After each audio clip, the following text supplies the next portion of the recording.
Terima kasih Anda masih bersama kami di Kompas Petang, saya Cynthia Rompas. Saudara Wakil Ketua DPR RI, Sufmi Dasko Ahmad buka suara terkait surat usulan pemakzulan Gibran Rakabuming Raka yang dilayangkan Forum Purnawirawan TNI. Ditemui di Kompleks Parlemen Senayan, Jakarta, Dasko mengaku dirinya belum membaca surat tersebut. Dasko bilang saat ini surat masih berada di tangan Sekjen DPR, sehingga ia belum bisa berkomentar. Sebelumnya, Forum Purnawirawan TNI secara resmi bersurat ke MPR DPR terkait usulan pemakzulan Gibran pada 2 Juni 2025 lalu.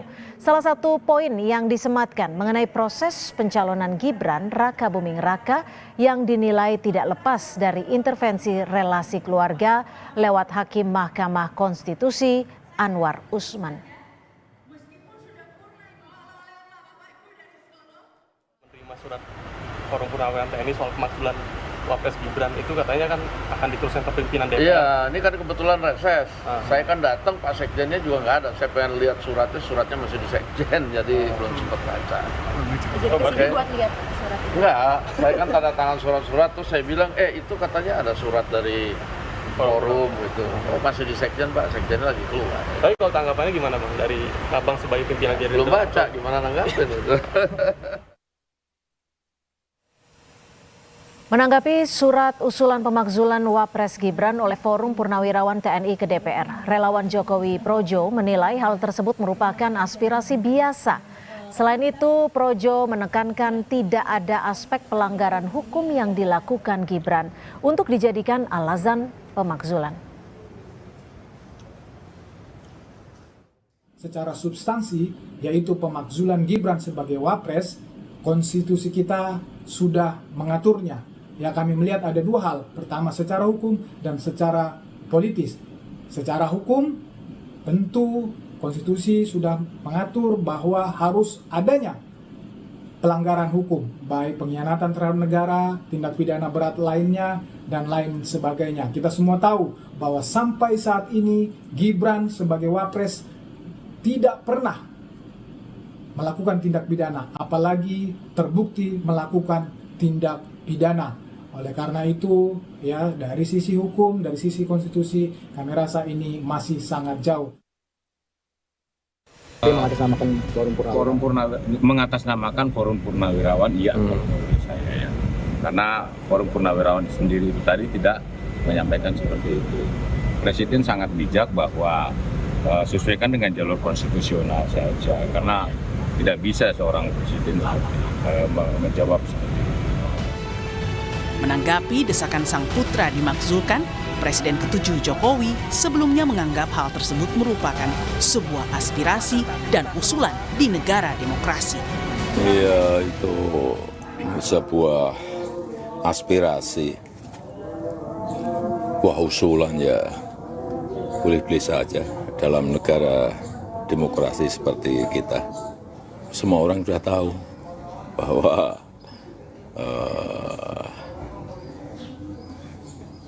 Pak Presiden Prabowo Subianto dan Pak Wapres Gibran Rakabuming Raka sudah mendapatkan mandat dari rakyat lewat pemilihan umum. Dalam surat yang dikirimkan, Forum Purnawirawan Prajurit TNI menerangkan, usulan pemakzulan terhadap Gibran memiliki dasar konstitusional yang kuat. Selain itu, mereka menilai Gibran tidak pantas menjabat sebagai wakil presiden dari sisi kepatutan dan etika. Tim Liputan, Kompas TV. Saudara Sekjen DPR RI sudah menerima surat Forum Purnawirawan TNI yang isinya meminta agar segera dilakukan pemakzulan terhadap Wapres Gibran Rakabuming Raka.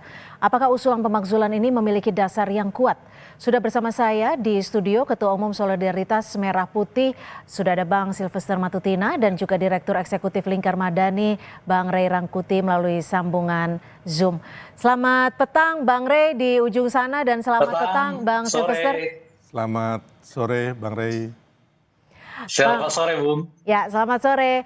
Saya ke Bang Silvester dulu ya Bang. Kalau kita lihat dari usulan-usulan pemakzulan ini, dulu kan sempat ramai diajukan ke Presiden melalui Wiranto. Sekarang diajukan lagi ke DPR yang memang kalau secara proses dan prosedurnya harusnya diusulkan di situ. Ya. Bagaimana Anda menanggapi hal ini?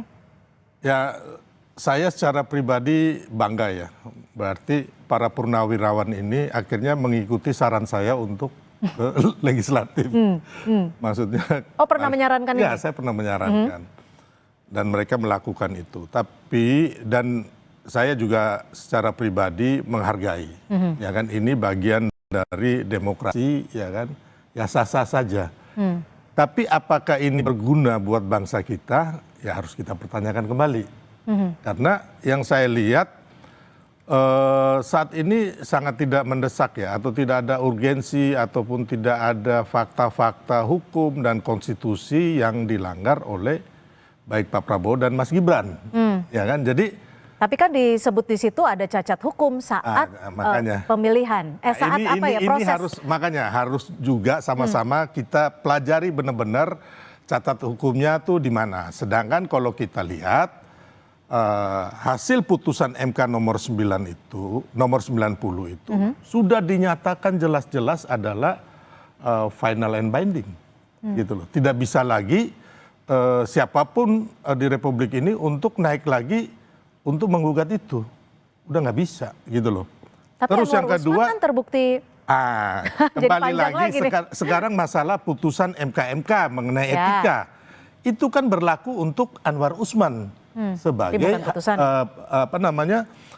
hakim konstitusi itu. Bukan terhadap pihak lain. Dalam hal ini termasuk Mas Gibran dan juga kita seluruh rakyat Indonesia. Ini yang harus kita bedakan dulu gitu loh. Jangan serta-merta, makanya saya bilang belajar lagi, pelajari lagi, panggil ahli-ahli hukum, ahli-ahli konstitusi kita yang hebat, baru kita mau melakukan sesuatu. Jadi memang sangat konyol ya. Saya lihat gini, kemarin itu kita ngomong setback sedikit ada 8 tuntutan, ya kan? Salah satunya contohnya tuntutan untuk pemulangan TKA Cina diusir, ya kan? Ada salah satu tuntutan. Dan kalau kita lihat TKA Cina di Indonesia itu hanya 80.000 yang tersebar di kita punya tambang-tambang atau Oke, kita balik soal kepemakzulan ini. Enggak, maksud saya ini kekonyolan kawan-kawan jenderal ini, Bapak Jenderal ini. Sedangkan ya kan TKI kita di luar negeri itu 800.000 yang di Makau, di Cina dan sebagainya, ya kan di Hong Kong. Jadi ini yang saya bilang tadi, ya kan, bapak-bapak ini harusnya benar-benar melakukan riset yang benar-benar. Oke, jadi Anda juga mau menyebutkan bahwa apa yang dilakukan oleh bapak-bapak purnawirawan ini konyol, seperti yang perspektif Anda soal TKA Cina? Ya, dari dulu saya mengatakan konyol dan tidak akan berubah. Oke, gitu loh. Baik. Saya ke Bang Rey. Bang Rey, bagaimana kalau Anda melihat pernyataan dari Bung Silvester? Apalagi selain singgung soal putusan MK yang cacat hukum, alasan pemakzulan yang disebutkan ini menurut Anda sudah tepat belum? Bang Rey, mohon maaf mute. Ya, untuk audionya Bang Rey silakan dibuka. Halo, ya, saya silakan. sudah buka ini. Sudah, silakan. Ya, kan prosedur pemakzulan itu pengajuan terhadap DPR. DPR nanti mengajukannya ke sidang MPR. Sidang MPR taruhlah misalnya menyetujuinya, lalu argumennya itu akan diuji di Mahkamah Konstitusi. Jadi tenang aja Bung Silvester. Apakah dalil-dalil yang dikemukakan oleh para jenderal ini atau mantan jenderal ini atau purnawirawan ini diterima hukum atau tidak? Nanti yang mengujinya itu Mahkamah Konstitusi lagi gitu loh. Betul. Jadi sepanjang apapun kita nanti berdebat nggak ada gunanya juga karena kita nggak bisa putuskan apakah argumen yang disampaikan oleh mantan jenderal ini atau tepat atau tidak. Nah, mekanisme hukumnya nanti ada di Mahkamah Konstitusi. Nah, oleh karena itu pengajuan ini ya tinggal akan kita lihat secara politik. Apakah direspon oleh partai-partai di DPR sebagaimana ketentuannya, lalu 2/3 dari mereka bersepakat untuk membahas pengajuan ini, nanti tidak akan disepakati di paripurna dengan jumlah 2/3 untuk disepakati di MPR gitu. Dan dari sanalah nanti diuji ke Mahkamah Konstitusi argumen-argumennya. Tapi untuk alasannya seperti halnya cacat hukum saat ada di MK, Anda setuju? Kan sejak dari awal kita sudah mengatakan bahwa ada masalah berkenaan dengan pencalonan saudara Gibran. Cacatnya ya melalui putusan Mahkamah Konstitusi yang dianggap ada intervensi dalam konteks pemutusan itu, dan itu sudah dilakukan dengan meng-MK-MK-kan ya ketua MK saat itu Pak Anwar Usman. Itu satu. Dan yang kedua, terbukti memang di pengadilan itu bahwa Anwar Usman dinyatakan melanggar etik. Nah, salah satu etik yang disebutkan juga di dalam surat dorongan pemakzulan yang dilakukan oleh mantan purnawirawan ini, yaitu ada konflik kepentingan antara saudara Gibran sebagai orang yang sedang diperjuangkan untuk masuk sebagai calon wakil presiden melalui judicial review itu, gitu ya, dengan Anwar Usman sebagai hakim Mahkamah Konstitusi, gitu. Nah, itu jelas semua. Sejak dari itulah sampai sekarang kita juga mengatakan kalau saya pribadi, ya terjadi pelanggaran konstitusi, itu yang kita sebut dari awal. Apalagi kemudian setelah dibuat putusannya, ke undang-undangnya jalan, tapi PKPU-nya tidak diubah. Lalu saudara Gibran tetap aja diterima. Dan itu pun sudah dinyatakan bersalah oleh MKD, bukan MKD. PKPU, Majelis Kehormatan KPU ya, gitu, sudah mengatakan bahwa penerimaan saudara Gibran yang tidak dengan merevisi PKPU itu, ya melupakan pelanggaran kode etik. Gitu. Saya ke Bung Silverster lagi. Kalau saat ini surat sudah berada di Sekjen dan nanti akan kembali diteruskan ke pimpinan, respon dari teman-teman DPR seperti apa sih terhadap surat usulan Purnawirawan ini?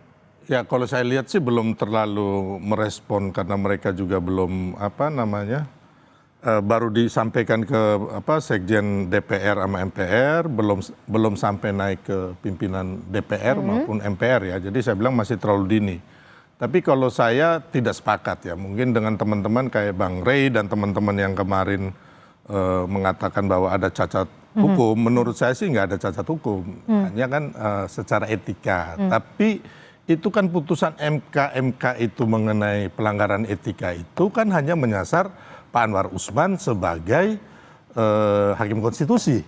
Bukan ini sifatnya itu berlaku kepada seluruh masyarakat. Apalagi Mas Gibran. Sedangkan kita lihat Mas Gibran itu orang yang tidak terlibat langsung. Tapi kan pamannya. Tapi kan bukan dia yang menggugat.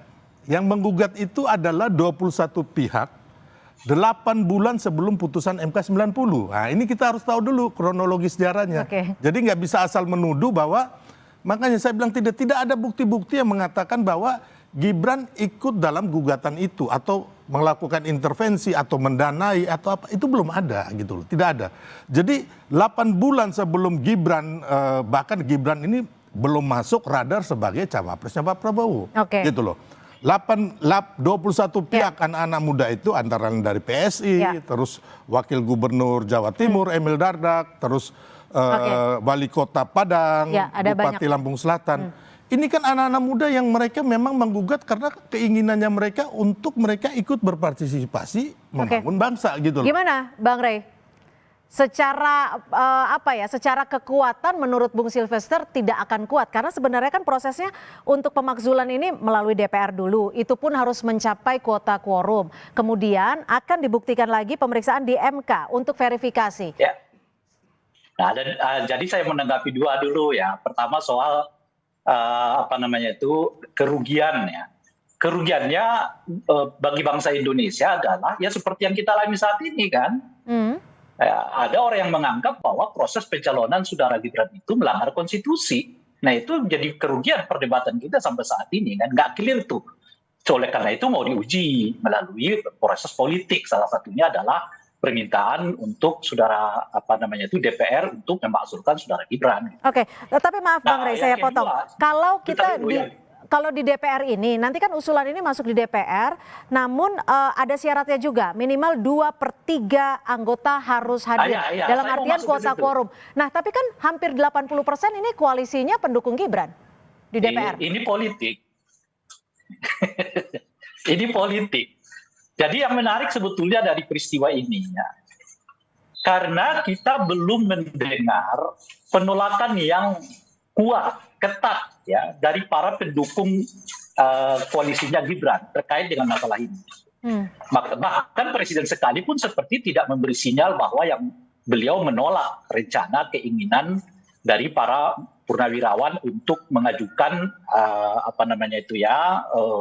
pemakzulan saudara Gibran. Jadi saya kira kenapa bergulir terus sampai ke sini sekarang, di mana para mantan purnawirawan ini mengusung terus surat ini sampai ke DPR gitu, karena para purnawirawan ini melihat tidak ada reaksi yang negatif. Jangankan dari publik, bahkan dari partai-partai pendukung Gibran sekalipun gitu. Misalnya, ada nggak Golkar menolak sekarang? Nggak kelihatan tuh. Ada nggak PAN menolak rencana itu? Nggak kelihatan tuh. Ada nggak apalagi Demokrat menolaknya? Nggak kelihatan tuh. Dan bahkan apakah Presiden secara tegas menolak rencana itu? Nggak ada. Berarti menurut Anda masih ada peluangnya dari DPR sendiri ataupun dari Presiden Prabowo? Saya kira posisinya 50-50. Makanya disaling menunggu aja. Kalau misalnya posisi 50-50. Iya, Bung Sylvester. Posisi 50-50, tidak ada pernyataan resmi dari partai-partai pendukung yang menolak. Tapi yang menarik juga adalah di mana Pak Prabowo ketika isu ini mencuat tidak memberikan sinyal penolakan.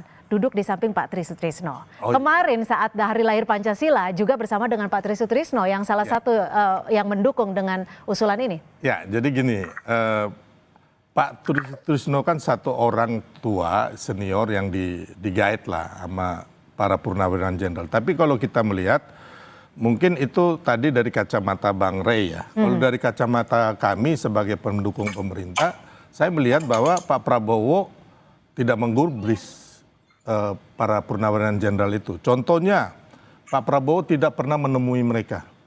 Ya, terus kemarin Pak Prabowo menemui para purnawirawan jenderal yang tergabung resmi di PPABRI, terus PP Angkatan Darat, PPAU dan juga PPAL. Terus kita lihat para purnawirawan jenderal ini juga kan kemarin memaki-maki si Pak Luhut ya, yang dikatakan penjilat, ya kan. Tapi Pak Prabowo malahan waktu acara itu bersama Pak Luhut, gitu loh. Bersama Pak. Berarti sinyalnya imbang dong sebenarnya, bukan sinyal yang mendukung, bukan sinyal yang menolak. Ya intinya sebagai negarawan, ya kan, Pak Prabowo membiarkan ini karena ini kan di alam demokrasi gitu. Tapi kalau menyetujui mereka tidak sama sekali karena Pak Prabowo tidak pernah menemui mereka. Terus yang kedua, Pak Prabowo sendiri sering bersama Mas Gibran kayak kemarin itu. Bahkan bertemu dengan Pak Tri Sutrisno. Ya kan? Dengan Ibu Mega. Jadi benar-benar lebih mementingkan orang-orang seperti Pak Hendro Priyono, Pak Luhut, Pak Agung Gumelar, terus institusi yang resmi dari para purnawirawan jenderal, bukan kumpulan-kumpulan ini yang memang ya tentunya Pak Prabowo juga tahu motif di belakangnya. Meskipun 4 jenderal purnawirawan yang menandatangani memiliki background yang positif bisa dikatakan. Enggak juga, siapa bilang positif?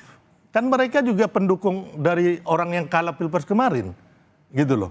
Dan saya secara pribadi mengenal ya kita bukan ini namanya menyerang pribadi ya, tapi ini kita harus mencerahkan kepada bangsa kita, rakyat kita. Saya mengenal secara pribadi mereka bagaimana 2014, 2019, ya kan, mereka meminta jabatan gitu loh, ya kan. Saya bisa bertanggungjawabkan ini gitu. Saya kenal istrinya, anaknya, saya berkegiatan sama mereka, terus ada yang dicopot juga sakit hati. Ya saya boleh mengatakan bahwa ini dilakukan tidak murni untuk demokrasi kita, tapi sekarang karena singkat saja, Bang Rey. Ambisi dan kekuasaan. Singkat saja Bang Rey, waktu kita sudah habis. Melihatnya sebetulnya sederhana ya. Sekarang misalnya kalau ditanya Matunina ini, ada setuju nggak pemakzulan itu? Dia dengan berani dan tegas mengatakan nggak setuju, bla bla bla bla gitu. Itu kita mengerti memang serius nih, ya kan, bahwa Matunina nggak setuju gitu. Tapi itu maka persoalannya sih sebetulnya kalau orang nggak setuju dia akan sangat terbuka untuk menyatakan dengan cepat tidak setuju. Seperti saudara Matunina menyampaikannya. Nah sekarang, apakah Pak Prabowo melakukan yang sama? Enggak, dia enggak menerima, enggak menolak. Apakah Golkar melakukan yang sama? Enggak, beliau diam, enggak menerima, enggak menolak. Enggak seperti saudara Matunina. Jadi cara melihatnya gimana? Kalau Pak Prabowo menolak, kalau Golkar menolak, kalau Demokrat menolak. Baik. Sayang sekali waktu kita sudah habis, tapi kami sudah mendapat pesannya kalau menurut Bang Rey memang masih 50-50. Tapi tetap saja kita masih akan melihat respon dari DPR. Saya satu kata bisa. Singkat saja. Pak Prabowo dan DPR, MPR saya yakin menolak dan seluruh rakyat Indonesia itu Mas Ray. Oke, baik, kita lihat nanti selanjutnya. Terima kasih Bung Sylvester, terima kasih Bang Rey, selamat sore, terima kasih. Sore.